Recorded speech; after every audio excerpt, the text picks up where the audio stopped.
오늘 예레미야 40번째 시간입니다. 40번째 하나님의 궁극적인 약속들, 하나님의 궁극적인 약속들이라고 하는 제목으로 말씀 전할게요. 혹시 여러분들은 지난주 주일 설교 제목이 뭐게요? 주보에도 나왔는데 아니구나, 안 나왔구나. 페이지에 나왔구나. 하나 넘겨줘 볼래요? 지난주 설교 제목은 이거예요. 시작. 보면 안 됩니다. 바뀐 포도주만 보면 안 된다. 단편 설교로 말씀을 우리 같이 나누셨죠. 요한복음 2장입니다. 예수님의 첫 번째 표적. 포도주가 떨어진 잔치자리에서 물을 가지고 포도주로 만드신 예수님의 첫 번째 표적에 관한 말씀을 우리가 같이 상고해 보셨습니다. 오늘 우리 지체들의 삶의 자리에서도 우리 인생 가운데 이렇게 포도주가 떨어진 긴급한 상황들이 있잖아요. 건강이 떨어지거나 우리 관계가 떨어지거나 심지어 돈이 떨어질 때도 마찬가지죠. 주님의 동일한 은혜와 축복이 여러분들의 일상 가운데 있기를 주님의 이름으로 축복합니다. 아멘. 그래서 이 바뀐 포도주, 이것은 본질의 변화를 말하는 거예요. 가치의 변화를 말하는 거예요. 그렇죠? 여러분, 예수님을 만나면 반드시 사람은 변화되어지게 되어 있습니다. 사람 반드시 변화될 수 있습니다. 달라지지 않을 수 없다는 거죠. 여러분들 집에 혹시 집에 반려동물 키우는 집이 있나요? 뭐 동물, 뭐 강아지나 고양이나, 잠깐만, 없으신 것 같네요. 우리는. 여러분, 집안에 강아지만 하나 들여도 어떻게 돼요? 그 집안 분위기가 바뀔까요? 안 바뀔까요? 바뀌어요. 심지어 삶의 행동도 바뀌어지죠. 그렇죠? 이제 강아지가 있거나 반려동물이 있으면 어디 멀리 가는 것도 못 가요. 왜 못 갈까요? 챙겨줘야 되거든요. 여러분, 집안에 반려동물 한 마리만 들여도 가정 전체의 생활 패턴이 달라지지 않습니까? 그런데 하물며 예수님이 내 인생에 들어오셨다면, 물로 포도주를 만드신 이 본질의 변화를 주신 이분이 내 삶 속에 들어오신다면 얼마나 많은 지점들이 내 인생 가운데 변화되겠느냐라는 거예요. 변화된 우리 자신은 잘 모를 수 있어요. 당사자인 나는. 근데 주변은 보고 아는 거죠. 주변은 보고 아는 거예요. 야, 저 사람 달라졌다. 보고 알아요. 여러분, 우리 정용훈 집사님 달라진 것 같아요? 안 달라진 것 같으세요? 아니, 아버님께 물어볼까요? 아버님, 아들이 달라졌어요? 안 달라졌어요? 제가 거짓말하는 게 아니라 정말 많이 달라지셨어요. 우리 정용훈 집사님. 정말 많이 달라지셨어요. 물론 우리 지체들 모두가 다 마찬가지죠. 서서히 달라지고 있는 우리의 변화, 이걸 영적인 성숙이라 그래요. 영적인 성숙. 그래요. 생각난 김에 오늘 조전영 목사님 못 오신다는 얘기를 오늘 정용훈 집사님께 제가 조금 늦게 알려드렸어요. 늦게. 그래서 마음이 너무 죄송한 거예요. 그래갖고 전화를 얼른 했어요. 집사님, 오늘 권사님 못 오신대요. 알겠습니다, 목사님. 돌려서 가죠, 뭐. 그리고 쿨하게. 저는 혹시 나한테 화낼까봐. 목사님, 그걸 지금 알려주면 어떡해요? 나 다 왔는데. 사실 어쩌면 다 왔을 수도 있어요, 그렇죠? 근데 집사님이 되게 온유하게, 목사님, 그래요? 좀 차 돌려갈게요, 목사님. 근데 제 마음이 너무 흔쾌한 거예요. 너무 감사한 거예요. 우리 아이가 달라졌어요. 여러분, 달라지고 있는 모습들을 우리 서서히 변화되고 있어요. 여러분들 스스로가, 여러분들은 나는 인지하지 못해도 주변 사람들은 달라지고 있다고, 변화되고 있어요. 그런 우리 자신들을 분명히 보게 될 것입니다. 보게 될 줄로 믿습니다. 그렇죠? 얼마 있다가 저도 지금 고민 중이에요. 지금 주일 설교에 관해서 좀 고민 중인데, 만나지 않으면 변하지 않는다. 김영국 목사님의 책이기도 하고요. 또 여러분 요거 많이 들어보셨을 텐데, 박영덕 목사님의 차마 신이 없다고 말하기 전에, 이런 거 좀 들어보셨나요? 아니면 우리 니키 건불 목사님인데 알파코리아에서 나온 인생의 의문점들, 이런 책들을 좀 요새 좀 계속 참고하고 있어요. 왜 참고하고 있냐면 우리 성도들에게 어떤 하나님의 말씀으로 밥을 지어드리는 게 정말 좋을까, 유익할까, 그 고민이 계속 마음에 드는 거죠.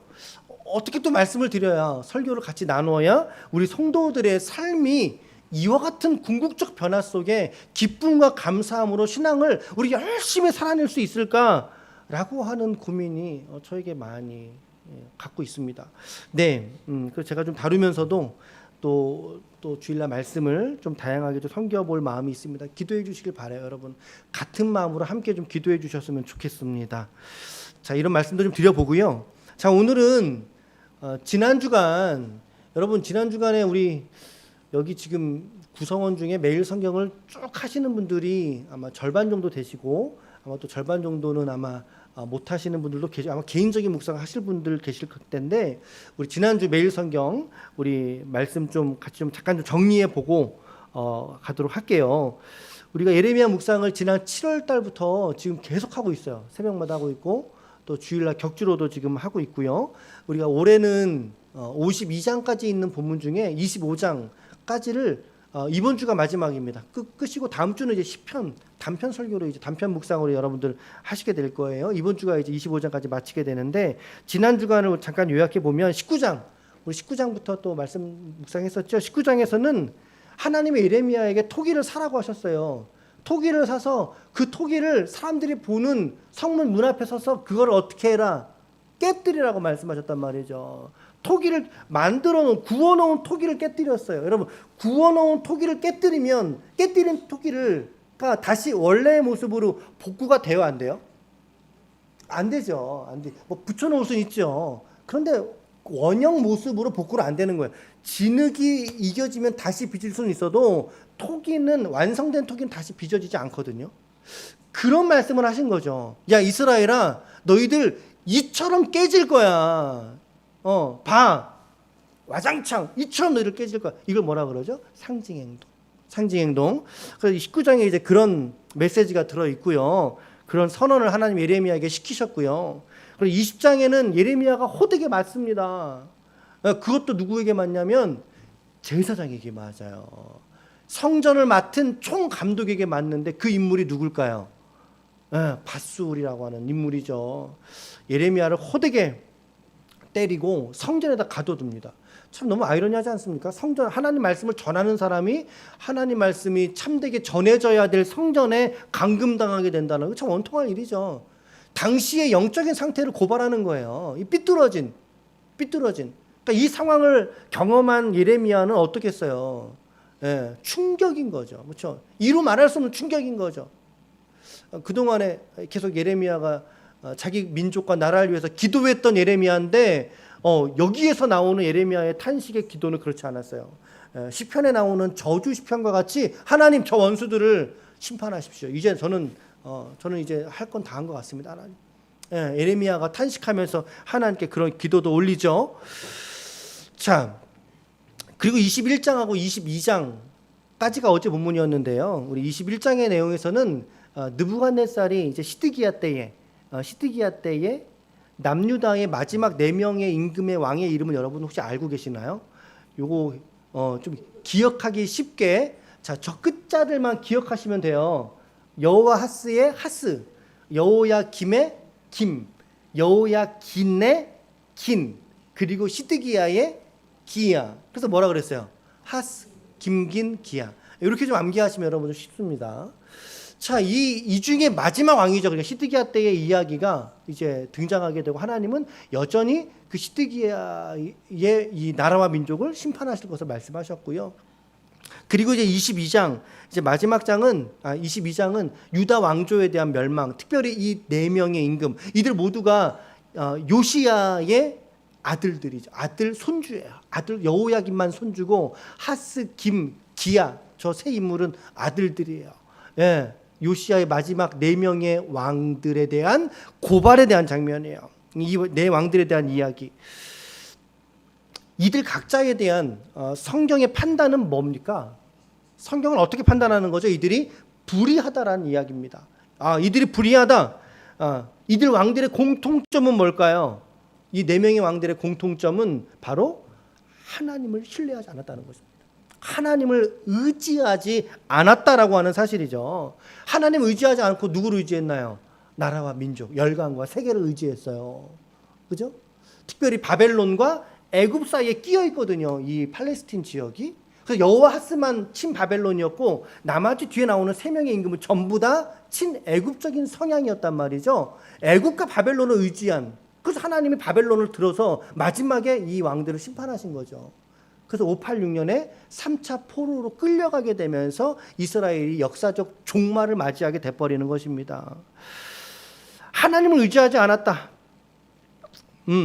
그들의 아버지 혹은 조부였던 요시야의 길로 요시야의 믿음의 길로 이들은 걷지 않았다라는 거죠.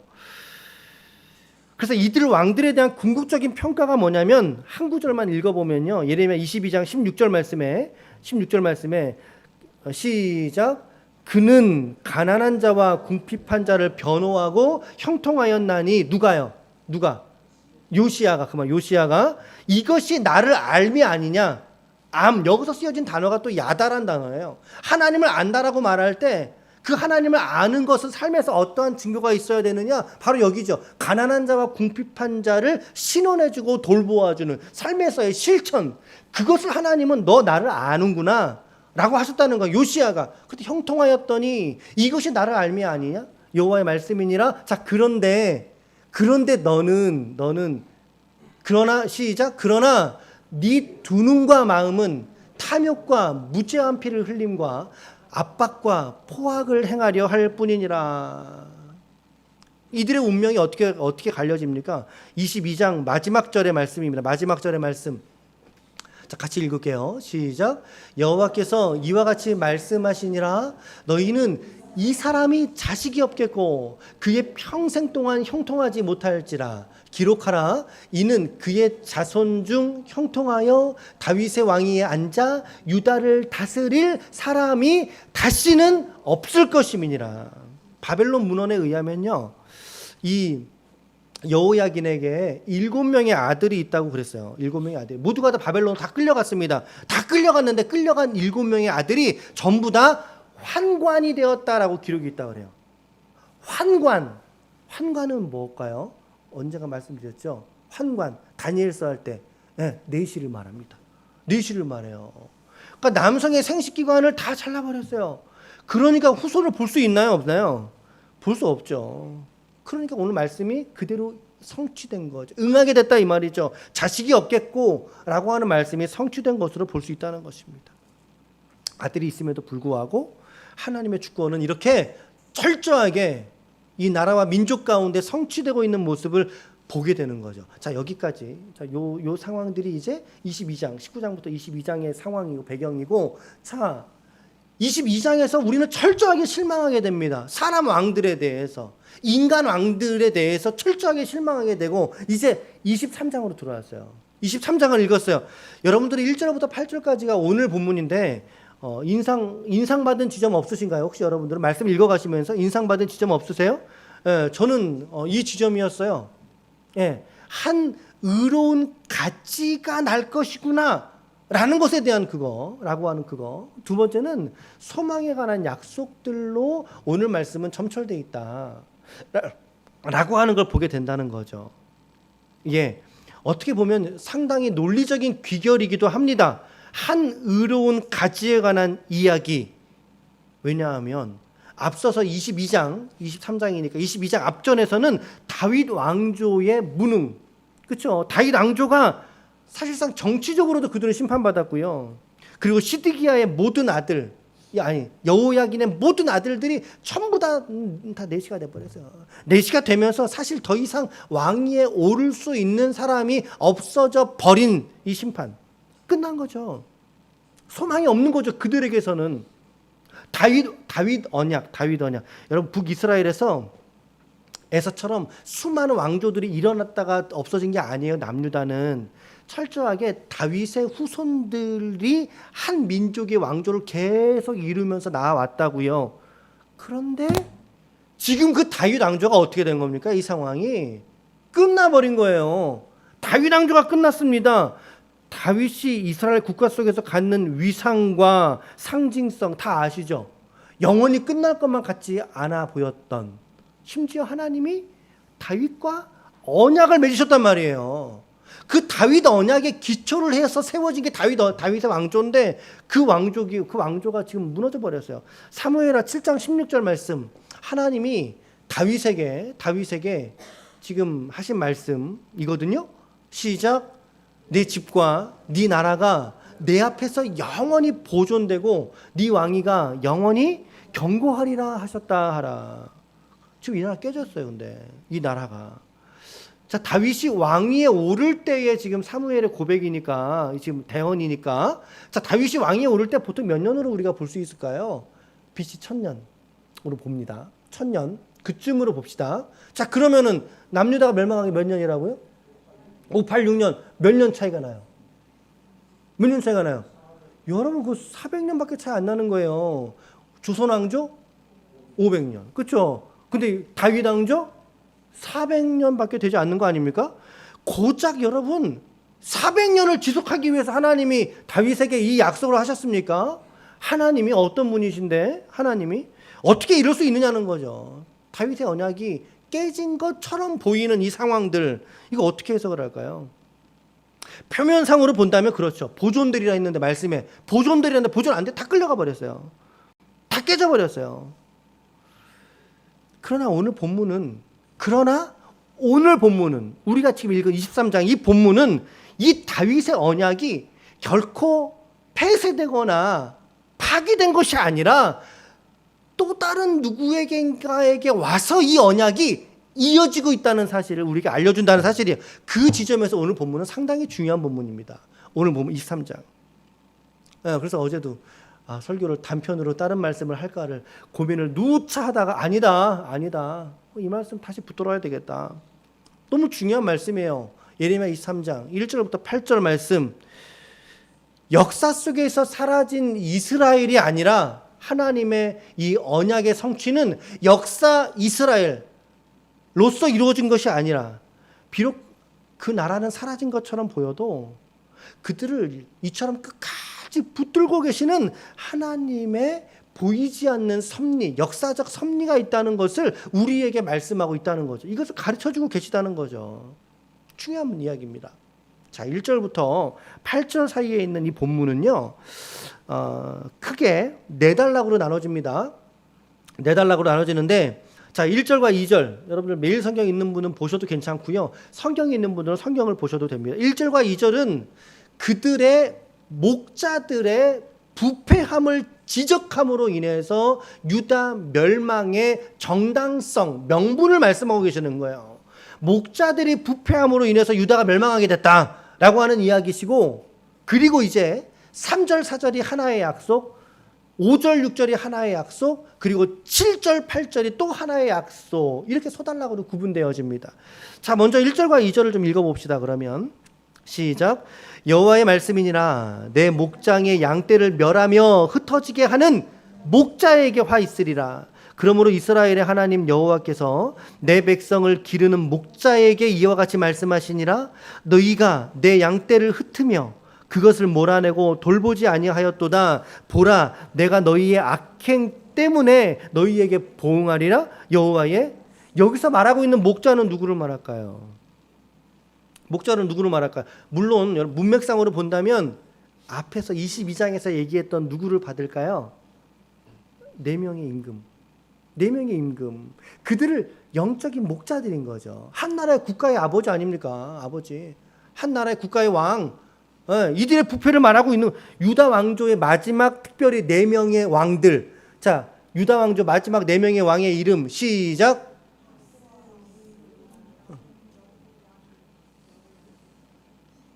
그래, 맞아요. 하스, 김긴기야. 그렇게 좀 외우셔요. 마지막 4명의 왕. 이 4명의 왕들로도 언급을 볼 수 있어요. 그러나 여러분, 중요한 것은 뭐냐면요. 중요한 것은 이 백성 이스라엘은 이 목자들의 양이 아니란 사실입니다. 이 이스라엘은 누구의 양떼입니까?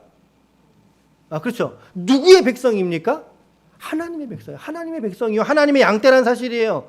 하나님 말씀에 오늘 말씀 잘 보세요. 1절, 2절 말씀 잘 보세요. 목자들이 내 양떼를 흩었다. 하나님 분명히 이 백성을 향해서 소유권을 주장하고 계시는 거예요.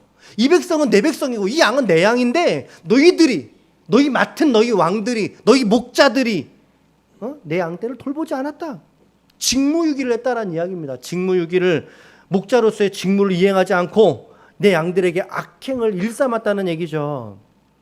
심판의 분명한 명분을 하나님은 선포하고 계시는 거예요.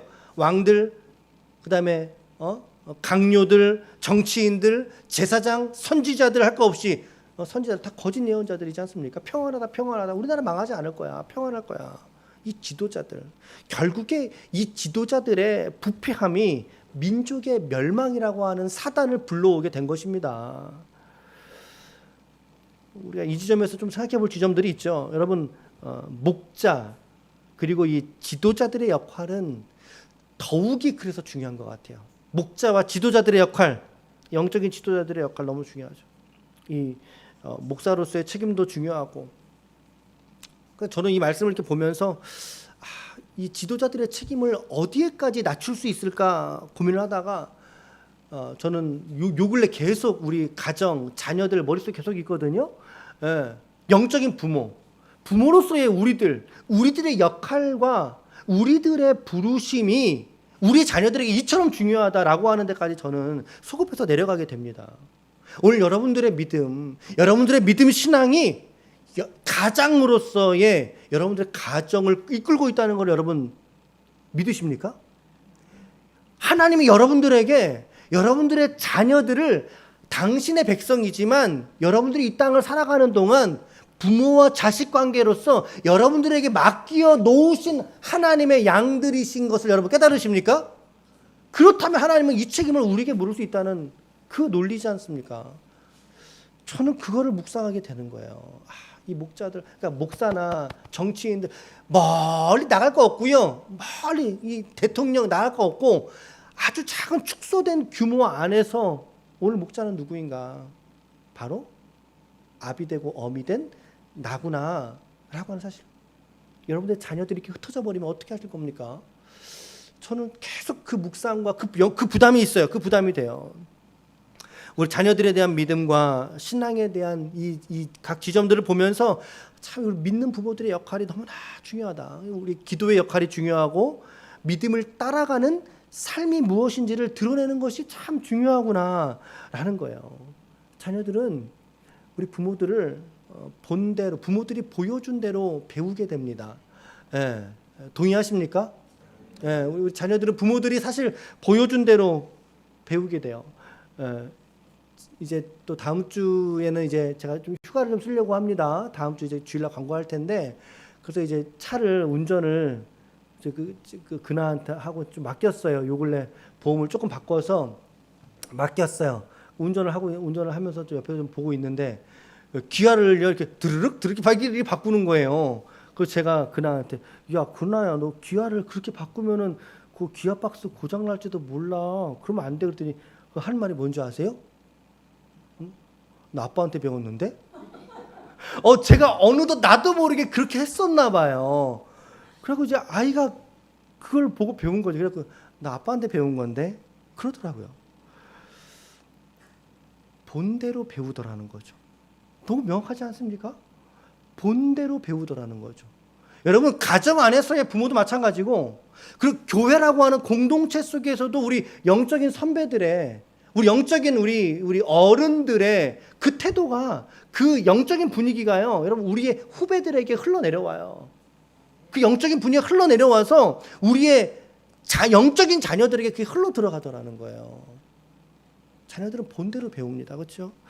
오늘 유다가 멸망했던 이유는 이 지도자들의 불의에 있었고, 우상 숭배에 없었고, 목자 없는 양들은 고스란히 그 죄악을 답습해 버리지 않습니까? 그래서 멸망의 길을 걷게 돼 버린 겁니다. 이 책임을 누구한테 물을 거예요? 오늘 하나님은 목자들에게 있다. 오늘 우리 가정에 대한 책임을 하나님은 누구에게 물으실 거예요? 오늘 아버지에게 있다. 어머니에게 있다.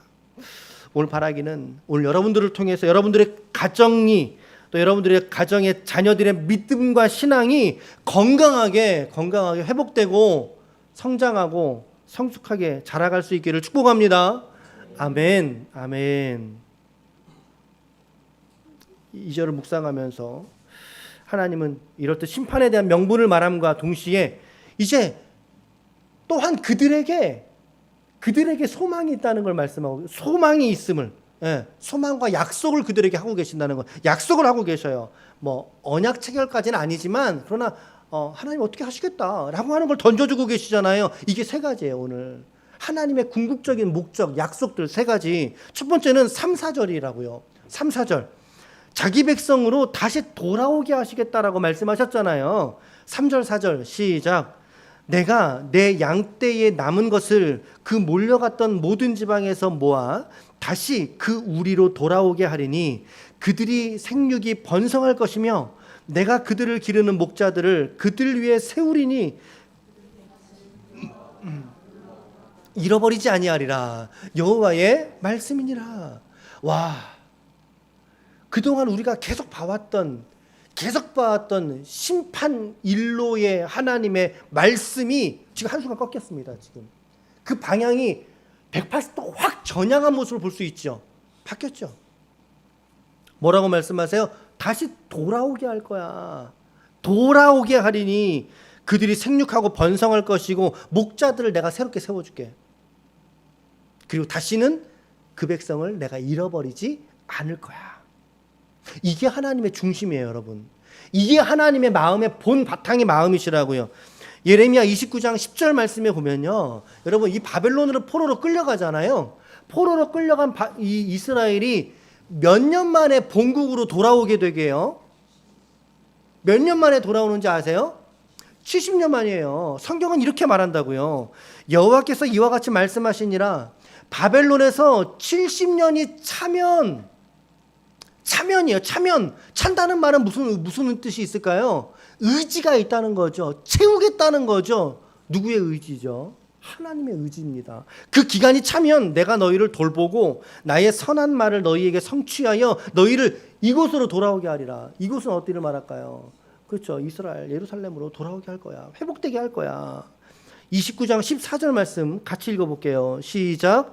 이것은 여호와의 말씀이니라. 나는 너희들을 만날 것이며 너희를 포로된 중에 다시 돌아오게 하되 내가 쫓아보내었던 나라들과 모든 곳에서 모아 사로잡혀 떠났던 그곳으로 돌아오게 하리라. 이것은 여호와의 말씀이다. 하나님의 근본은 바뀌지 않으십니다, 여러분. 치유와 구원과 회복은 하나님의 본질이에요. 저는 하나님의 사랑과 공의 중에 무엇이 더 크냐라고 말할 때 저는 여지없이 사랑이라고 말합니다. 왜 그럴까요? 사랑이 공의를 덮었기 때문인 거죠. 이 사건이 어디죠? 십자가 아닙니까? 십자가예요. 여러분, 이것은 하나님의 본질이에요. 하나님은 사랑이시라. 그래서 유다로 하여금 너희도 바벨론에서 70년 동안은 있어야 돼. 이게 내 뜻이야. 찰 때까지는 있어야 돼. 근데 그때가 차면 돌아오게 할 거야. 내가 부를 거야. 이 땅으로 다시 너희를 부를 거야. 돌아오게 하리라. 저는 이 말씀을 이렇게 보면서도 또 어떻게 또 적용을 할까? 지금 저 옆방에서 우리 자녀들 지금 말씀 잘 듣고 있을 거예요. 예. 시연이하고 얘기를 좀 나누다가 그 말씀 듣는 거 어떠니? 좋대요. 그래. 그러더니 이제 제 설교는 이렇게 좀 밑그림을 까는 것 같은, 밑그림을 까는 전체를 보는 듯한 느낌을 주는 설교고, 강우사님 설교는 그림책으로 이렇게 보는 것 같은 그런 설교라는 거예요. 그래서 그러냐고, 너 잘 들었다고. 앞으로 우리 9월 달부터 우리 강우사님하고 이거 기도하고 있는데 앞으로 너 매주 들어가서 이제 들으라고. 엊그저께 이제 그런 얘기하고 같이 교제했거든요. 여러분, 우리 자녀들이 말씀 듣고 있어요. 하나님께서 우리 자녀들을, 여러분들의 자녀들을 돌이킬 날을 소망하고 기대하고 끝까지 바라보는 게, 그게 우리 부모들의, 우리의 믿음이어야 되지 않겠습니까? 동의하세요? 우리 부모들의 믿음이 바로 그거여야 되겠구나. 막 불안해하고 아이고 어떡하지. 우리 중고등부 아이들, 우리 학생들, 또 청년들, 이제 막 부모의 곁을 떠나서 자기 주권으로 얘기하는 청년들, 많은 그리스도인들이 어릴 때는 부모 손을 잡고 교회로 오다가 성인이 딱 된 시점부터는 교회를 끊습니다. 교회를 나오지 않습니다. 그 이유가 뭔가? 하나님을 인격 안에서 만나지 못했기 때문이지 않습니까? 계속 드는 기도의 지점은 바로 거긴 거죠. 하나님 우리 자녀들 만나 주십시오. 예. 그러면서 마음에 불안해하고 그것이 아니라 오늘 말씀을 딱 보면서 저는 느끼는 것은 그래. 하나님이 반드시 돌아오게 하실 그 날이 있을 거야. 오늘 말씀은 70년이라 그랬는데 우리 자녀들 70년 뒤에 돌아오면 돼요, 안 돼요? 그럼 70년 뒤에 돌아오면 안 돼요. 호호 할아버지 되고 돌아오면 안 되죠. 여러분 기도해 주시길 바라요. 우리 자녀들이 20세가 되기 전에 하나님 만날 수 있도록. 왜 아무도 아멘을 안 하세요? 만날 수 있도록. 30살이 되기 전에 하나님 만날 수 있도록. 그죠? 결혼하기 전에 하나님 만날 수 있도록. 우리가 그 기도 놓치지 않았으면 좋겠어요. 여러분 우리 자녀들 망하지 않습니다. 할렐루야. 기도하는 부모의 자녀들은 결코 망하지 않습니다. 우리가 이 믿음이 있다는 거예요. 하나님께서 오늘 이 유다에게 하신 이 말씀이 바로 우리에게 주신 말씀이고 부모된 우리들이 우리의 자녀들을 바라보는 그 시선이어야 된다는 거죠. 돌아오게 하실 것이라. 누가? 하나님께서 돌아오게 하시리라. 아멘. 이보다 더 큰 소망과 위로가 오늘 어디 있는가. 그런 마음이 훅 들었어요. 말씀을 준비하면서. 여러분 교회의 자녀들을 어떤 분들은 나는 자녀가 없는데 그렇죠. 여기 자녀 없는 사람들 지금 몇 있잖아요. 나는 자녀가 없는데 아직 결혼도 안 했는데 좋아요. 교회 안에 있는 우리의 영적인 자녀들을 위해서 함께 기도해 주시기를 바랍니다. 기도해 주세요. 첫 번째 약속인 거예요. 그래서 첫 번째 약속 돌아오게 하리라. 반드시 돌아오게 하리라. 아멘. 자 그러면 두 번째 약속은 뭘까요? 두 번째 약속은 아까 말씀드렸죠.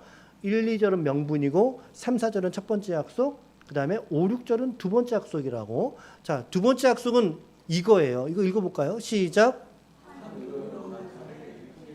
예, 5절, 6절 시작. 여호와의 말씀이니라. 다 같이요. 시작. 여호와의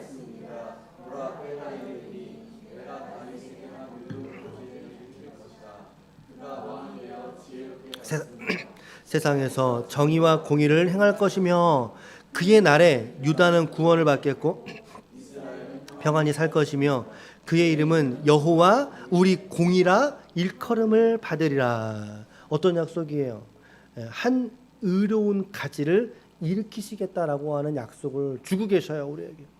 그가 뭐가 된다고? 왕이 된다고. 그가 왕이 되셔서 이 세상을 정의로 다스리고 공의로 다스리는 왕이 될 것이다. 앞서 언급되었던 22장에 드러났던 남유다의 마지막 4명의 임금의 이름 시작. 네, 그들은요 철저하게 불의한 자들이에요. 하스, 김긴기야 철저하게 불의한 사람들, 그죠? 그와 정반대에 있는 한 의로운 가지인 새로운 왕을 너에게 보내시겠다라는 거예요. 하나님께서.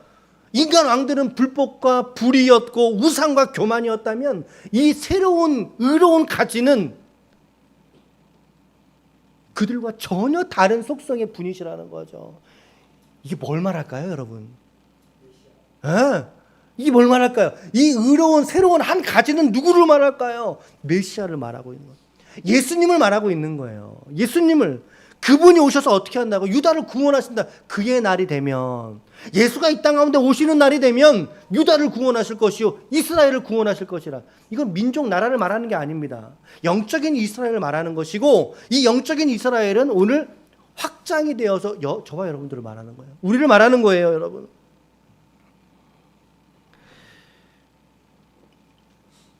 유다는 구원을 받고 이스라엘은 평안을, 그리고 그분의 이름, 예수님의 이름을 무엇이라 부른다라고 말하고 있습니까? 여호와 우리의 공의. 여러분, 여호와 샬롬 무슨 뜻이죠? 너무 어려운 걸. 여호와 샬롬 무슨 뜻이죠? 평강의 하나님. 여호와 라파 무슨 뜻이죠? 치료의 하나님. 그렇죠. 기억나시죠? 여호와 니시 무슨 뜻이죠? 승리 주시는, 깃발 내신 하나님. 그러면 여호와 치느케누 무슨 뜻일까요? 나의 의가 되시는 하나님. 그 말입니다. 여러분, 예수님이 내 의가 되셔요. 내가 능력이 있어서, 내가 잘나서, 내가 선하고 착해서 내가 내 의를 성취하는 게 아니라 주님이 내 의가 되신다고요. 그래서 하나님이 찾으시는 의의 값을 주님이 갚으신 거잖아요, 십자가에서.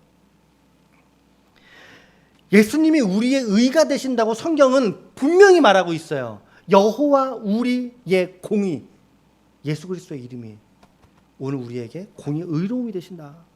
죄인인 우리의 결론은 죽음이지만 예수님은 우리에게 생명 되시고 지혜가 되시고 거룩함이 의로움과 구원이 되셨다라고 성경이 말하고 있어요. 고린도전서 1장 30절입니다. 시작. 너희는 하나님으로부터 나서 그리스도 예수 안에 있고 예수는 하나님으로부터 나와서 우리에게 지혜와 의로움과 거룩함과 구원함이 되셨느니라. 아멘. 동의하십니까? 믿으시길 축원합니다. 제 말 아니에요.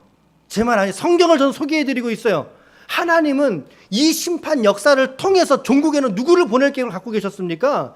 예수님을 우리에게 이 땅 가운데 보내실 계획을 갖고 계신 거예요. 한 의로운 가지를 내시겠다. 하나님이 찾으시는 의가 예수님을 통해서 이룰 것을 예언하고 계신다는 거죠. 그런 이 본문이 중요해요, 안 중요해요? 중요하잖아요. 너무 중요하잖아요. 여러분, 우리는 우리의 의로서는 구원받을 수 없어요. 죽었다 깨나도 못해요. 죽었다 깨나도. 우린 뼛속까지 죄인 아닙니까? 뼛속까지 죄인인 우리에게서 무슨 구원의 가능성이 있겠어요? 그러나 우리는 우리의 가능성은 우리에게서 발견되지 않고 우리의 의는 예수에게서 찾을 수 있다는 것입니다. 우리를 위해서 죽으신 예수를 그리스도로 믿게 될 때 비로소 우리는 세례를 받고 그리스도로서 옷 입은 존재가 되는 거야. 성도로 변화됨을 입습니다. 갈라디아서 3장 27절입니다. 시작. 누구든지 그리스도와 합하기 위하여 세례받은 자는 그리스도로 옷 입었느니라 라고 성경이 말하고 있어요. 여러분, 세례가 그런 거예요. 예수 그리스도로 내가 옷 입는 거예요. 예수 그리스도의 의를 내가 입겠다라고 내가 믿음으로 고백하는 현장이 그게 세례예요. 그게 세례예요. 예전에 저 군대에 있을 때, 지금도 너무나 후회하는 것 중에 하나는 군대에 있을 때 우리 군인들하고 상담을 제가 하고, 제가 군종병이었거든요. 상담을 하다 보면 우리 군종 장교든 이렇게 세례를 되게 쉽게 줬어요. 군대에 있을 때. 못 모르고 초코파이 먹으러 온 애한테 너 오늘 세례 받아. 아니 그게 뭐예요 그게. 초코파이 먹으러 온 애한테 너 일로 와, 일로 와. 여기 서 있어. 가만히 서 있으면 돼. 앞에서 쭉 이제. 그리고 저는 이제 보고서를 치는 거죠. 이번 분기에 몇 명 세례 줬음 이렇게. 지금도 저는 그게 사실 제일 하나님께 죄송하고 정말 하지 못할 일을 했구나 그런 생각이 많이 들었어요. 반성. 여러분 무슨 말씀 드린지 아시죠? 제가 군대를 고발하려는 게 아니에요. 그게 아니고 여러분 세례는 어렵게 받으셔야 돼요, 여러분. 교회는 세례를 쉽게 주면 안 되는 거예요. 어렵게 드려야 되는 거, 어렵게. 검증하고 몇 번이고 걸러서 몇 번 걸러서 우리 정우상 집사님, 박근덕 집사님 세례 받으신 거 아닙니까? 여러분 그렇게 받으셔야 되는 거예요, 세례를. 여러분 그리스도로 옷 입은 사람은요, 예수 그리스도의 의의 옷을 입었다 그랬잖아요. 그 의를 힘입은 자가 된다고요. 바뀌어요. 존재가 바뀌어요. 물이 포도주로 바뀐 것처럼 바뀌어요. 베드로후서 1장 1절입니다. 시작. 예수 그리스도의 종이며 사도인 시몬 베드로는 우리 하나님과 구주 예수 그리스도의 무엇을? 그렇죠. 무엇을? 의를. 누구의 의예요? 그리스도의 의. 나의 의가 아니에요. 나로서는 어떠한 의도 이룰 수 없는 게 완전한 인간의 죄성이에요. 성경은 그걸 고발해요. 그리스도의 의를 힘입어서 보배로운 믿음을 함께 우리와 받은 자들에게 편지. 보배로운 주님의 피를 힘입어서 하나님께 나아갈 담력을 얻은 존재들이 저와 여러분들이란 사실이죠. 결국에 이 하나님의 약속은 예수님의 초림과 십자가와 그리고 부활로서 성취된다는 것을 우리에게 성경은 보여준다는 사실인 것입니다. 그리고 이것이 바로 오늘 우리 기독교 신앙의 핵심적인 우리의 신앙 고백인 것입니다. 우리의 신앙 고백인 것입니다. 그래서 오늘 두 번째 적용은 다윗의 한 의로운 가지가 되신 예수 그리스도를 믿음으로 말미암아 풍성한 그리스도인의 삶이 되게 하소서라고 여러분도 기도하시고 또 이런 적용점들을 찾아가 보셨으면 좋겠어요.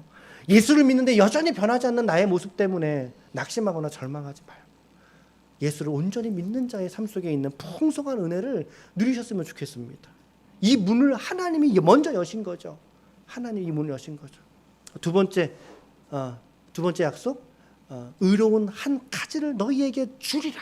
메시아 예수 그리스도를 우리는 묵상하게 됩니다. 세 번째 약속은 뭘까요? 그러면 아까 7, 8절이 마지막 7, 8절이죠. 시작. 출애굽보다 출애굽보다 더 놀라운 구원의 날을 주시겠대요. 7절과 8절을 유심히 읽어보세요. 시작.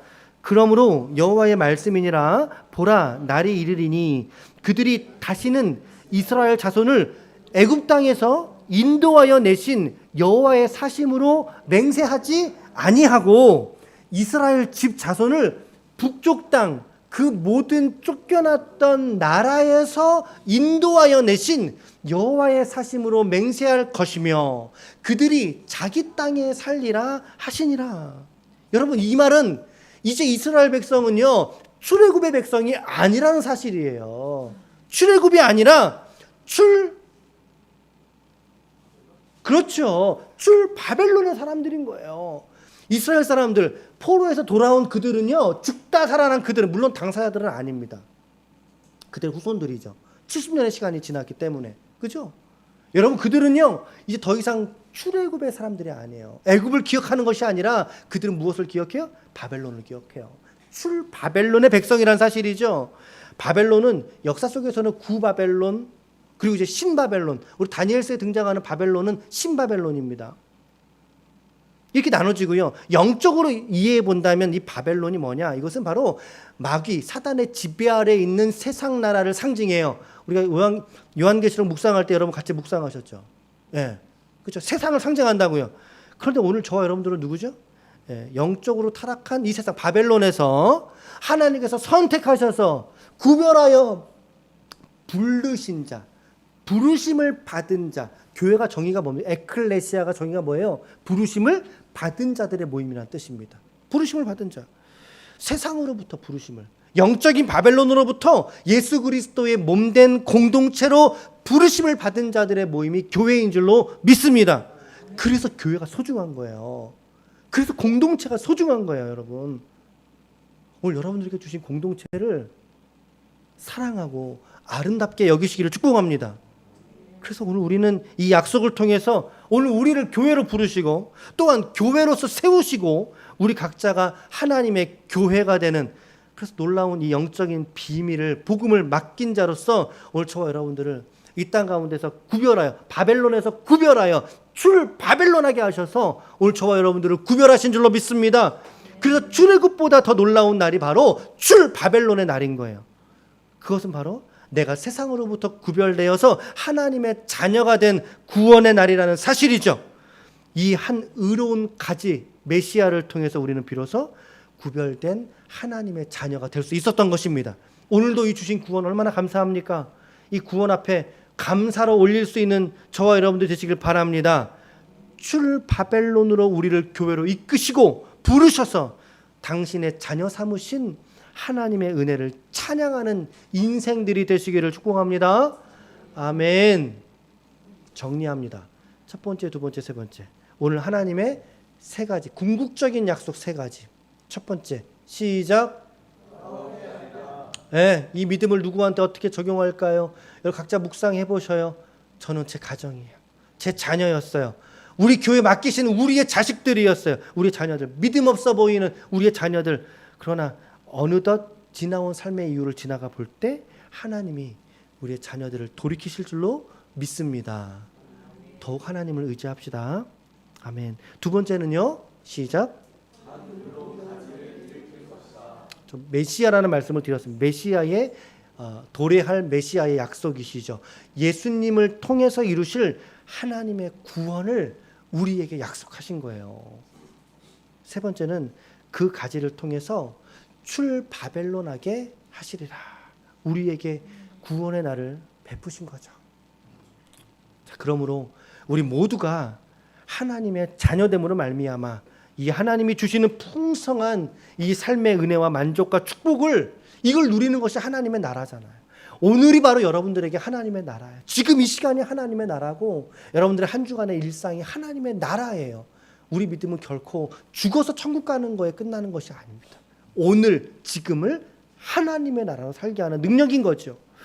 이 나라를 우리가 살아가는 이 땅에서 마음껏 누리고 살아가심으로 말미암아 여러분 오늘도 또한 이번 한 주간 여러분들의 일상에서도 마음껏 이 구원의 기쁨과 감격을 누리시는 하나님의 거룩한 권속들 우리 모두 다 되시기를 예수님의 이름으로 간절히 축원합니다. 아멘. 축원합니다. 아멘. 우리 시간에